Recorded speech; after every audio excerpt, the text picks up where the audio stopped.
Thank you very much. Feel welcome to challenge Mark with your questions. Mark, thank you for this presentation. It's obviously wonderful and it's well researched. Perhaps could you talk more about the Portuguese community, that just given that they're very much entrenched here in Macau, particularly maybe the Lobo family. We mentioned Braga earlier, perhaps talk about the Lobos. There was, I think, a person of interest in your book about the DJ, DJ Ray, who passed away. Ray Cordero, yes. Who was kind of a local hero. Maybe talk about his role with his wonderful encounter with the Beatles. And I think that would be a much more interesting tale and how you got your hands on that story. Thank you. Yeah, he was, I guess, the most famous Portuguese in Hong Kong in terms of known to the public, because he was a DJ for about 50 years. And he was on the air almost every day. And he, as you can imagine, he met a very wide variety of musicians. He interviewed some of them on his shows. And in the Hong Kong Museum of History, in the last 5 months, we've had an exhibition on the Portuguese in Hong Kong. And I'm very impressed that it's a very nice exhibition. It's been on for a long time. And the main exhibition now in the Hong Kong Museum of History is the national security law, which have no relation to Hong Kong at all. So I'm very pleased that they found the space to have this very excellent exhibition on the Portuguese in Macau.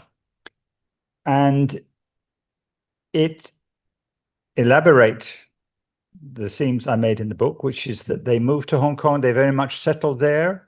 They set up Club Lusitano in Central, the Club de Recreao in Kowloon. They had their own social clubs, their own churches, their own community activities.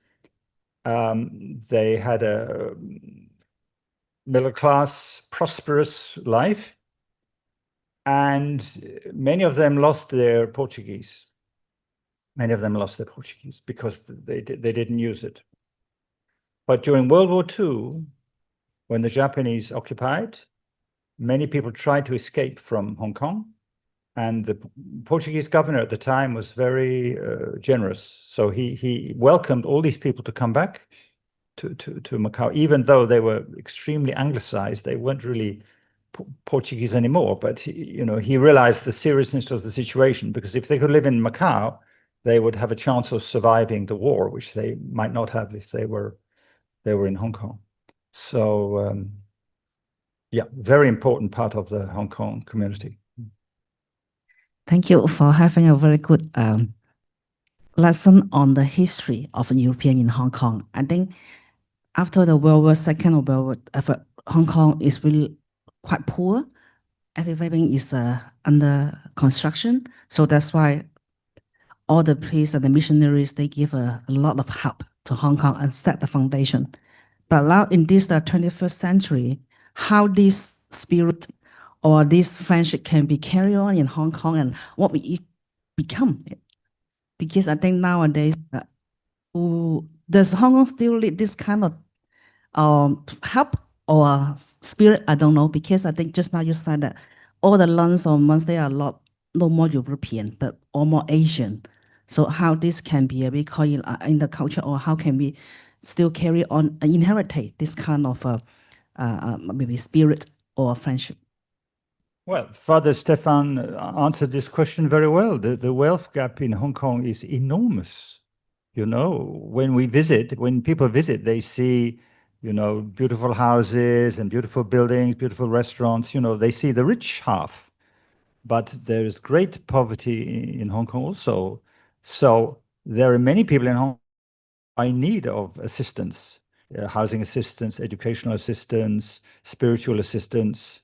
So it will not be European missionaries who will provide it, because unfortunately there are fewer priests and nuns in Europe than before.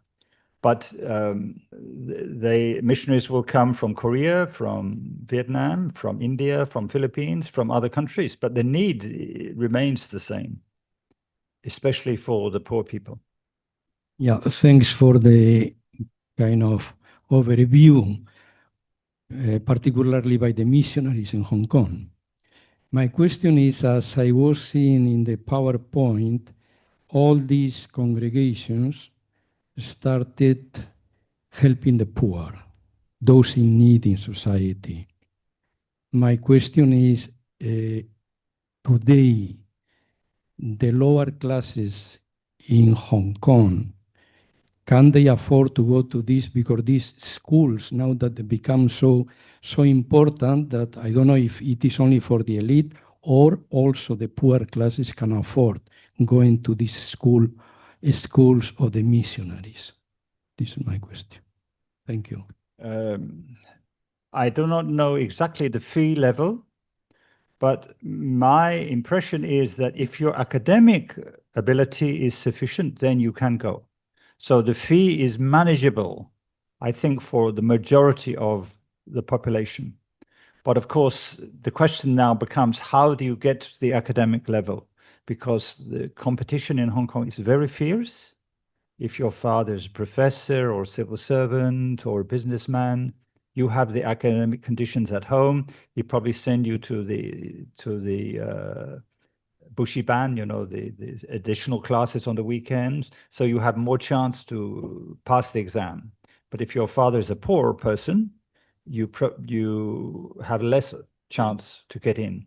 But as far as I know, the fee is not the most important thing. Of course, in Hong Kong, we also have international schools, ESF schools, French school, German school. Now there, the fees are enormous. So of course, the poor people cannot go there. But I think for missionary schools, they are still available.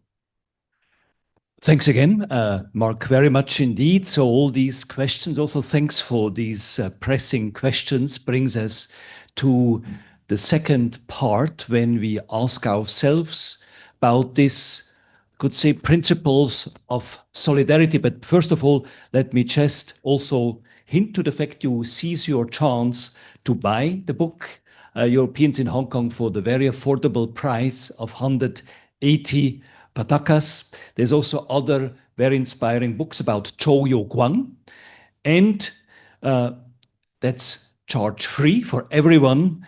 We have this issue on the Macau Registered Journal, which features our research. So that's our most demanding job for research. So the second part is on our experiment, how we want to convey the spirit of these missionaries in the cutthroat business environment. So we have this also insight by Father Deignan. We sometimes thought he was warm-hearted, he could not say no. So, but actually his remark was also very sharp. He said to me, oh, there is much lip service being paid to corporate social responsibility, business ethics, but the reality is a completely other reality. So this is the kind of behind the Deignan Award.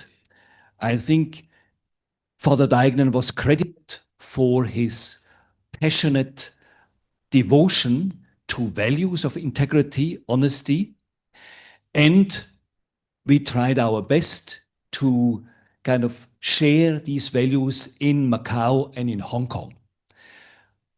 Many people already told me, well, would you not like to spread already to Shenzhen or the Pearl River Delta? I say no. First, we have to clearly communicate what we want in Macau and in Hong Kong. So, and we want also to address, is there also a business who can really help the poor? So I was particularly touched also by the story of MSS recruitment firm during this time of COVID. Many told us, oh, forget about this price. We are too in a gloomy situation. So these examples, like MSS recruitment, was very inspiring. So therefore, I would now like, again, give Mark a big hand of applause, okay?